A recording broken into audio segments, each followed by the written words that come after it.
शुभांबरं भुजगशयनं पद्मनाभं सुरेशं विश्वधारं गगनसदृशं मेघवर्णं शुभांगं लक्ष्मीकान्तं कमलनयनं योगिविध्यानगम्यं वन्दे विष्णु भवभयहारं सर्वलोकैकनाथं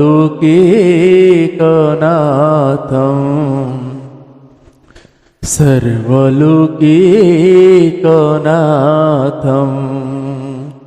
कृष्णाय वासुदेवाय हरये परमात्मने प्रणतः क्लेशनाशय गोविन्दाय नमो नमः गोविन्दाय नमो नमः।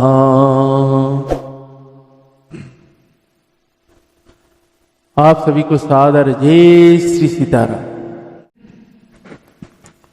आइए आज हम सभी पूज्यपाद गोस्वामी श्री तुलसीदास जी महाराज जी के द्वारा रचित श्री रामचरितमानस जी से उत्तरकांड श्रवण कर रहे हैं। काकभूषण जी महाराज और गरुड़ जी महाराज जी की संवाद चल रहा है।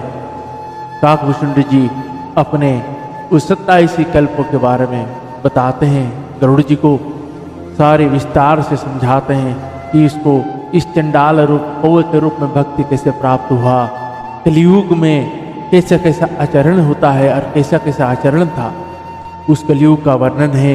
अगर आप सभी नित्य श्रवण कर रहे हैं तो इस कलियुग का जो वर्णन काकभूषण जी कर रहे हैं, आप बड़े ही ध्यान और चित्त लगा कर श्रवण करें ताकि आप अपने आप को धन्य मान सके कि आज कलियुग का जो 4,32,000 साल में से हमने सिर्फ अभी तक 5,000 कुछ साल हुआ है और द्वापर का अभी उस पुण्य का प्रभाव है जो अभी भी भक्ति बचा हुआ है, भगवान की ओर भक्ति हो पा रहा है और ग्रंथ उपनिषद पुराण वेद ये अभी भी सुरक्षित है।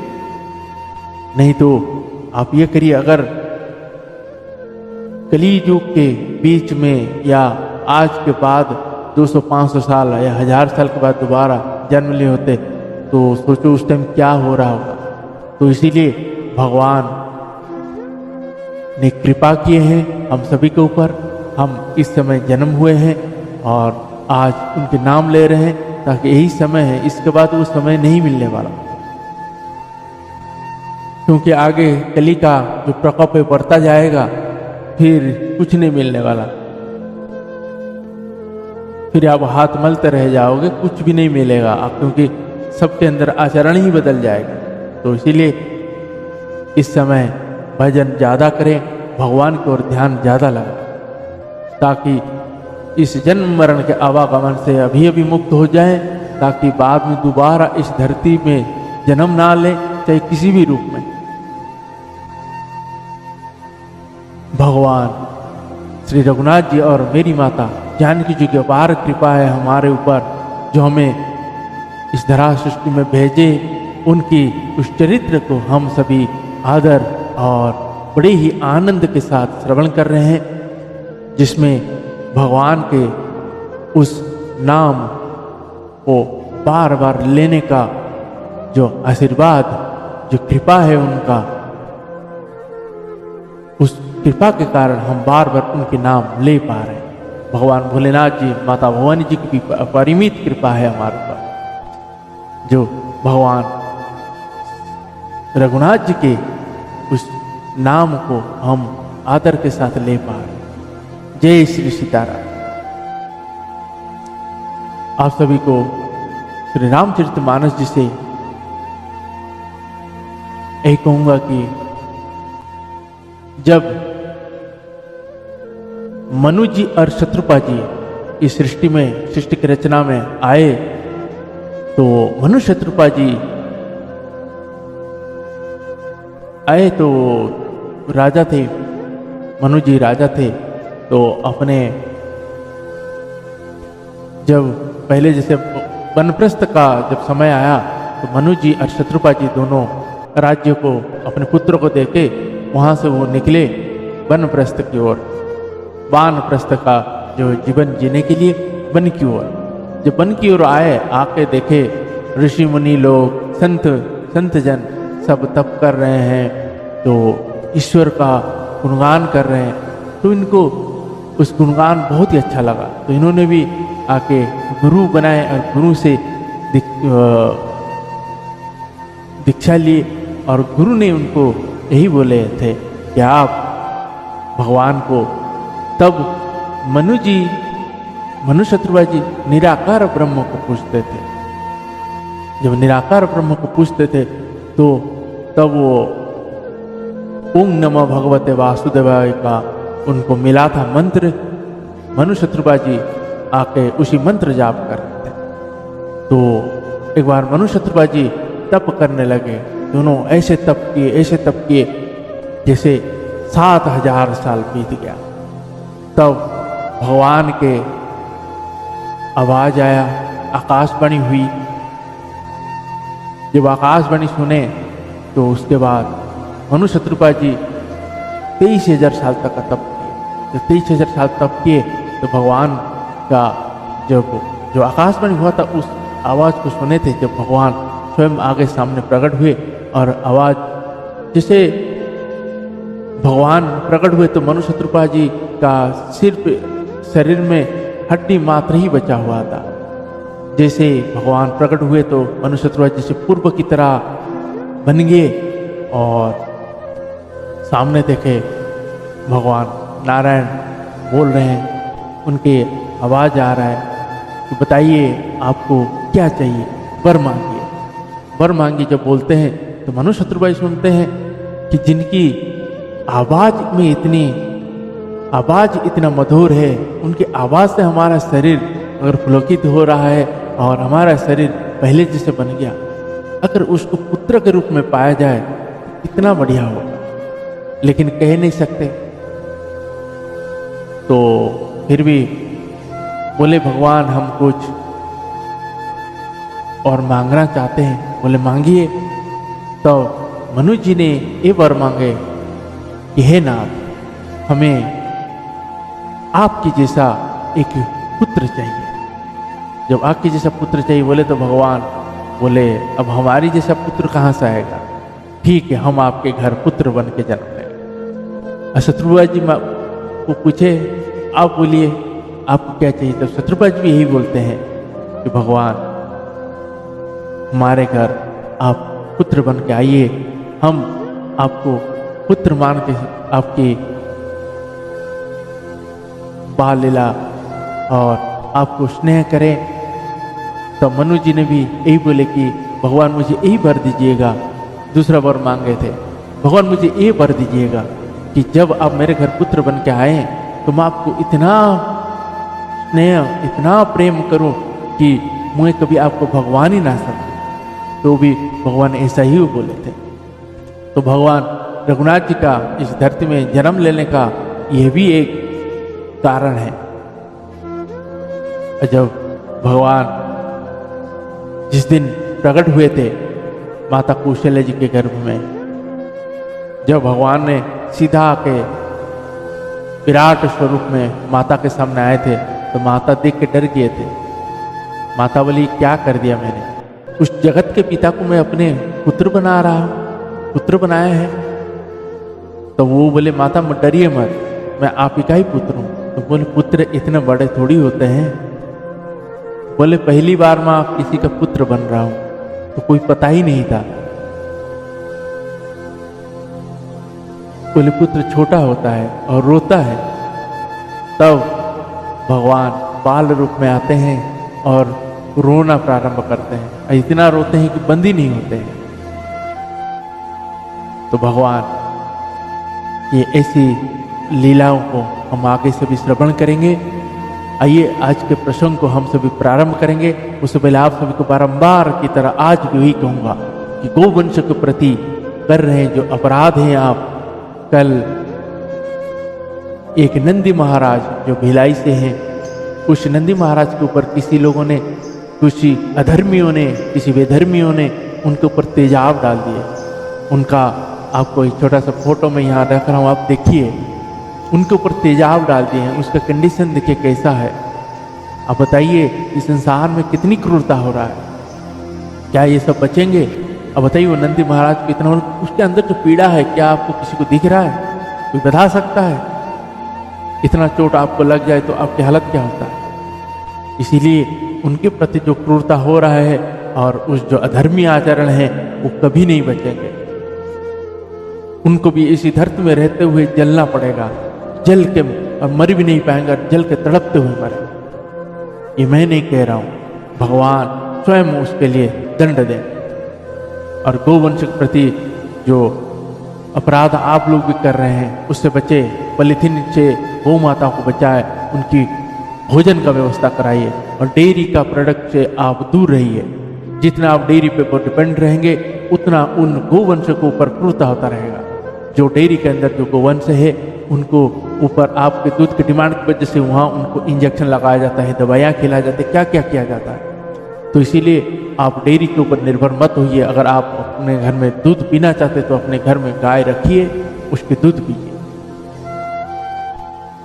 जय सीताराम। आइए आज का प्रसंग को हम प्रारंभ करते हैं। उससे पहले मेरी माता जगत जननी जानकी जी और श्री रघुनाथ जी के चरण में प्रार्थना और वंदना करते हैं। जय सीताराम। सीताराम चरण रति मोरे, अनुदीन बढ़ाऊ अनुग्रह तोरे। सीताराम चरण रति मोरे, अनुदीन बढ़ाऊ अनुग्रह तोरे। जेहि विधिनाथ होई हित मोरा, करहूँ सुबेगी दास में तोरा। जेहि विधिनाथ होई हित मोरा, करहूँ सुबेगी दास में तोरा। हरे कृष्ण कृष्ण कृष्ण हरे हरे, हरे राम राम राम हरे हरे। हरे कृष्ण कृष्ण कृष्ण हरे हरे, हरे राम राम राम हरे हरे, राम राम हरे हरे। श्री सियावर रामचंद्र भगवान की जय। श्री बालकृष्ण भगवान की जय। श्री उमापति महादेव की जय। श्री पवन सुत हनुमान की जय। पूज्यपाद गोस्वामी श्री तुलसीदास जी महाराज की जय। श्री रामचरितमानस भगवान की जय। गुरुदेव भगवान की जय। ओम नमः पार्वती पतये हर हर महादेव।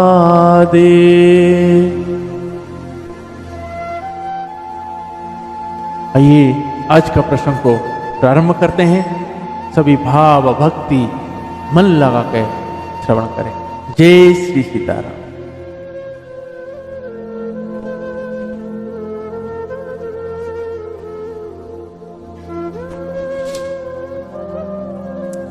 दोहा। जोग अगिनि करि प्रगट तव कर्म सुभाष बलाई, बुद्धि शिराव ज्ञान धृत ममता मल जारी जाए। तब योगी रूपी अग्नि प्रकट करके उसमें समस्त शुभाशुभ कर्म रूपी ईंधन लगा दे, सब कर्मों को यज्ञ रूपी अग्नि में भस्म कर दे। जब वैराग्य रूपी मक्खन का ममता रूपी मल जल जाए, तब बचे हुए ज्ञान रूपी घी को निश्चयात्मिका बुद्धि से ठंडा करे। तब विज्ञान रूपिणी बुद्धि विशद घृत पाई, चित्त दिया भरी धरे दृढ़ ममता दियटी बनाई। तब विज्ञान रूपिणी बुद्धि उस ज्ञान रूपी निर्मल घी को पाकर उससे चित्त रूपी दियो को भरकर समुदाय की दीवट बनाकर उस पर उसे दृढ़ता पूर्वक जमा कर रखे। तीन अवस्था तीन गुण ते ही कपास दिकाही तूल तुरीय संवारी पुनि बात करे सुगाई। जागृत स्वप्न और सुषुप्ति तीनों अवस्थाएं और सत्व रज और तम तीनों गुण रूपी कपास से तुरीय अवस्था रूपी रुई को निकालकर और फिर उसे संवार कर उसकी सुंदर कड़ी बना बत्ती बनावे। यही विधि ले से दीप तेज राशि विज्ञानमय जात ही जासु समीप जरही मदाधिक सलभस्तव। इस प्रकार तेज की राशि विज्ञानमय दीपक को जलावे जिसके समीप जाते ही मद आदि सब पतंग जल जाए।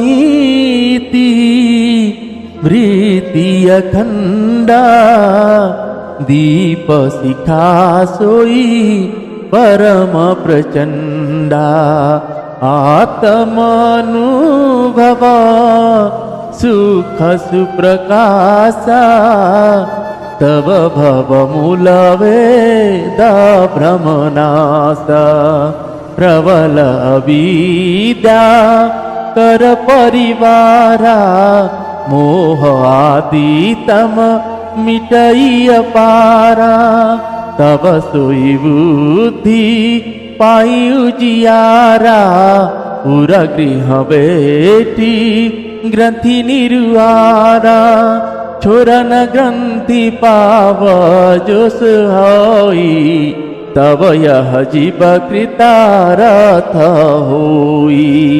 छोरत ग्रंथि जानि खगराया विघ्ने का करई तब माया रिधि सिद्धि प्रेरई बहु भाई बुद्धि ही लोभ दिखावही आई कलबल छल करी जाहि समीपा अंचल बात बुझावही दीपा होई बुद्धि जो परम सयानी तिन तन निचितव नानहित जानी जो ते ही विघ्न बुद्धि नहीं बाधी तो बहोरीशुर करही उपाधि इंद्रि द्वारा झरुका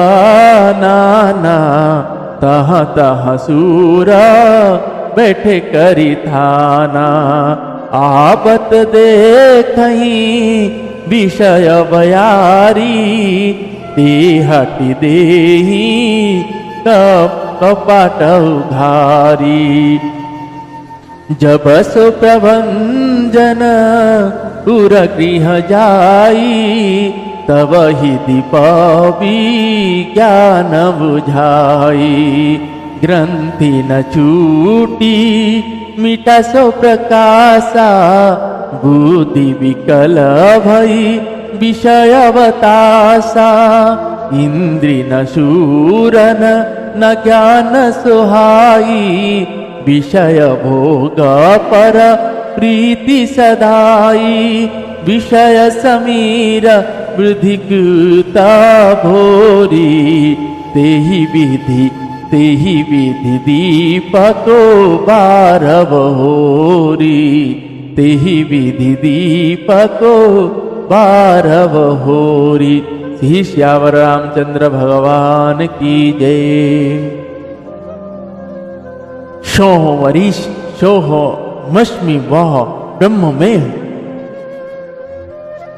यह जो अखंड तेल धरावत कभी न टूटने वाली वृत्ति है वही उस ज्ञान दीपक की परम प्रचंड दीप शिखा लौ है।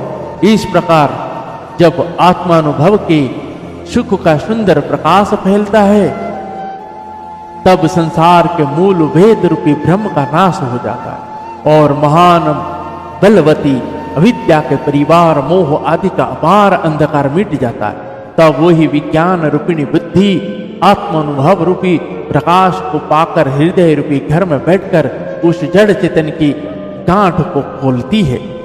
यदि वह विज्ञान रूपिणी बुद्धि उस गांठ को खोलने पावे तब वह जीव कृतार्थ हो। परंतु हे पक्षीराज गरुड़ जी, गांठ खुलते हुए जानकर माया फिर अनेकों विघ्न करती है। हे भाई, वह बहुत सी रिद्धि सिद्धियों को भेजती है जो आकर बुद्धि को लोभ दिखाती है, और वे रिद्धि सिद्धियां फल कला बल और छल करके समीप जाती और आंचल की वायु से उस ज्ञान रूपी दीपक को बुझा देती। यदि बुद्धि बहुत ही सयानी हुई तो वह उन रिद्धि सिद्धियों को अहितकर मतलब हानिकर समझकर उनकी ओर ताकती नहीं। इसी प्रकार यदि माया के विघ्न से बुद्धि को बाधा ना हुई तो फिर देवता उपाधि विघ्न करते हैं। इंद्रियों के द्वारा हृदय रूपी घर के अनेकों झरोखे हैं। वहां प्रत्येक झरोके पर देवता थाना किए मतलब अड्डा जमा कर बैठे हैं। जो ही वे विषय रूपी हवा को आते देखते हैं तो ही हट पूर्वक किवाड़ खोल देते हैं। जो ही वह तेज हवा हृदय रूपी घर में जाती है तो ही वह विज्ञान रूपी दीपक बुझ जाता है।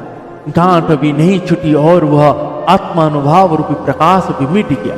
विषय रूपी हवा से बुद्धि व्याकुल हो गई, सारा किया कराया चौपट हो गया। इंद्रियों और अनेक देवताओं को ज्ञान स्वाभाविक ही नहीं सुहाता, क्योंकि उनके विषय भोग में सदा ही प्रीति रहती, और बुद्धि को भी विषय रूपी हवा ने बावली बना दिया। तब फिर दोबारा उस ज्ञान दीपक को उसी प्रकार से कौन जलावे। दोहा, तब फिर जीव विविधि विधि पावई संस्रुति क्लेश, हरि माया अति दुस्तर तारि न जाय विहगेश। इस प्रकार ज्ञान दीपक के बुझ जाने पर तब फिर जीव अनेक प्रकार से संस्कृति मतलब जन्म मरणादि के क्लेश पाता है। हे पक्षीराज, हरि की माया अत्यंत दुस्तर है, वह सहज ही में तरी नहीं जा सकती। कहत कठिन समुझत कठिन साधत कठिन विवेक, हो ही गुणाक्षर न्याय जो पुनि प्रत्युह अनेक। ज्ञान कहने समझाने में कठिन, समझने में कठिन और साधने में भी कठिन है। यदि घृणाक्षर न्याय से मतलब स्वयं वश कदाचित यह ज्ञान हो भी जाए तो फिर उसे बचाए रखने में अनेकों विघ्न है। ज्ञान पंथ कृपान के धारा, परत खगेश होई नाही वारा। जो निर्विघ्न पंथ निर्भय, सो कैवल्य परम पद लहई। अति दुर्लभ कैवल्य परम पद, संत पुराण निगम आगम बाद। राम भजत सोई मुक्ति गुसाई, अनई चित आवई बरियाई। जिमित लबिनु जल राहि न सकई, कोटि भांति को करे उपाय। तथा मोक्ष सुख सुनु भगराई, रहि न सकई हरि भगति बिहाई। अस विचारी हरि भगति सयाने, मुक्ति निरादर भगति लुभाने। भगति करत बिनु जतन प्रयासा, संस्कृति मूल अविद्या नासा। भोजन करिया तृप्ति हित लागी, जिमि सुअसन पचबे जठरागी।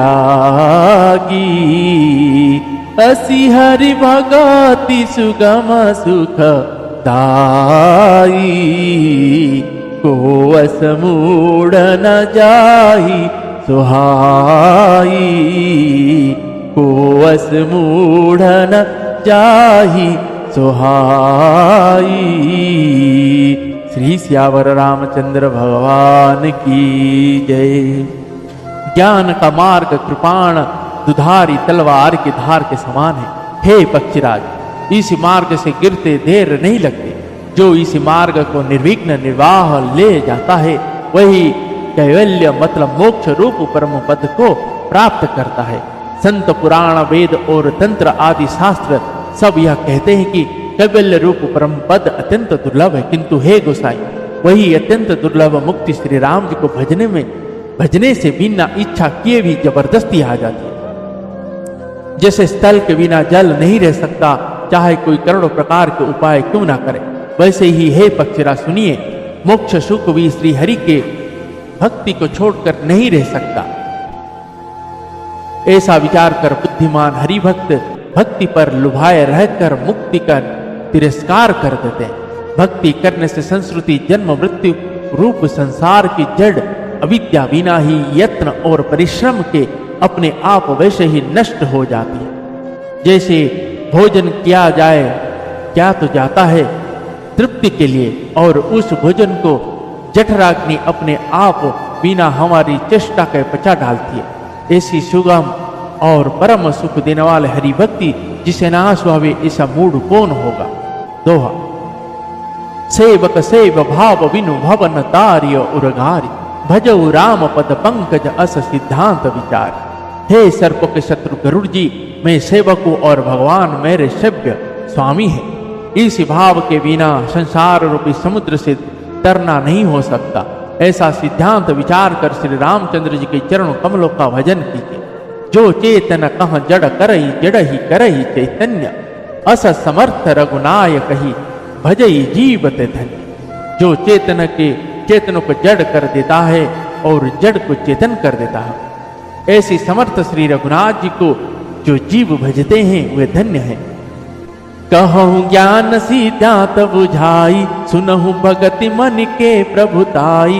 राम भगति चिंता मनि सुंदर, बसई गरुड़ जाके उर अंतर। परम प्रकाश रूप दीन राति, नहीं कछु चाही हति अघृतवाति। मोह दरिद्र निकट नहीं आवा, लोभ बात नहीं ताहि बुझावा।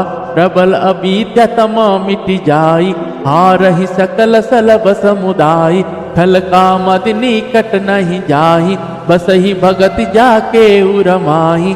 गरल सुधा सम अरिहित होई, देहि मन बीनु सुख पावन कोई। व्यापहि मानस रोग ना भारी, जिनके बस सब जिक जीव दुखारी। राम भगति मनि उरा बस जाके, दुखल बलेसन सपने हूँ ताके।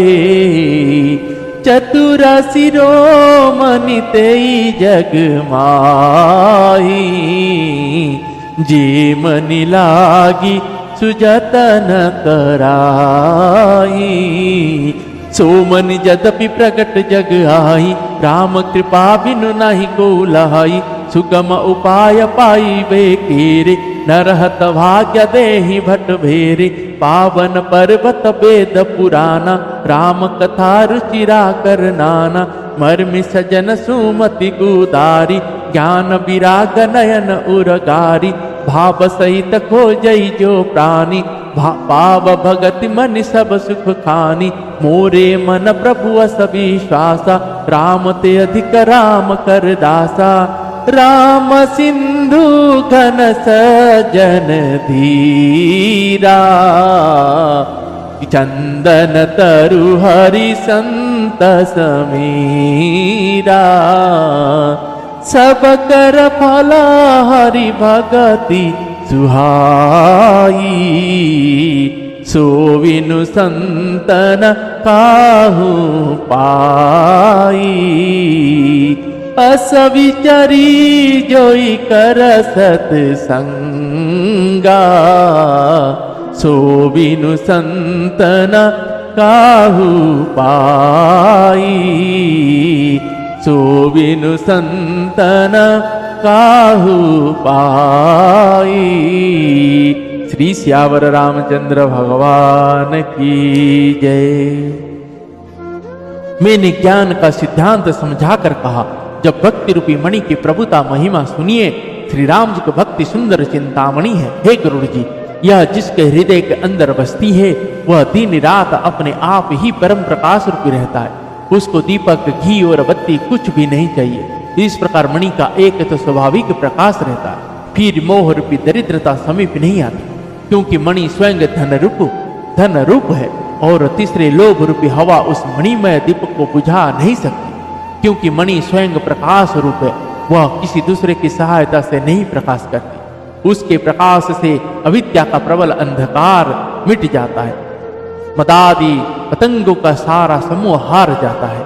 जिसके हृदय में भक्ति बसती है, काम, क्रोध और लोभ आदि दुष्ट तो उसके पास भी नहीं जाते। उसके लिए विष अमृत के समान और शत्रु मित्र हो जाता है।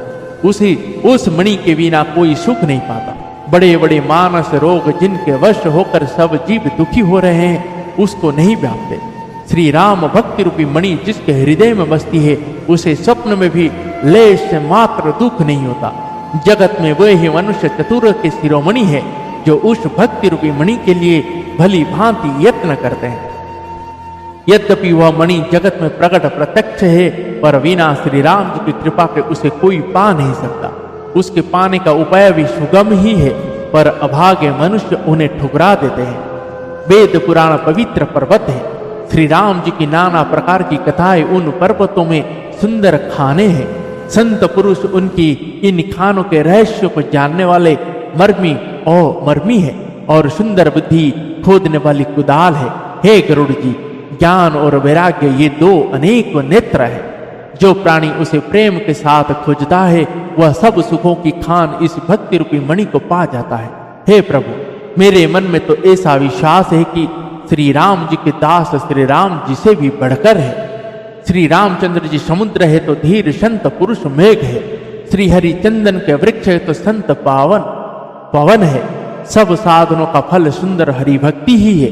उसे संत के बिना किसी ने नहीं पाया। ऐसा विचार कर जो भी संतों का संग करता है, हे गरुड़ जी, उसके लिए श्री राम जी की भक्ति सुलभ हो जाता है। जय जय श्री सीताराम दोहा। ब्रह्म पयो निधि मंदर ज्ञान संत सुरा हई, कथा सुधा मति काढ़ई भगति मधुरता जाय। ब्रह्म वेद समुद्र है, ज्ञान मंदराचल है और संत देवता है।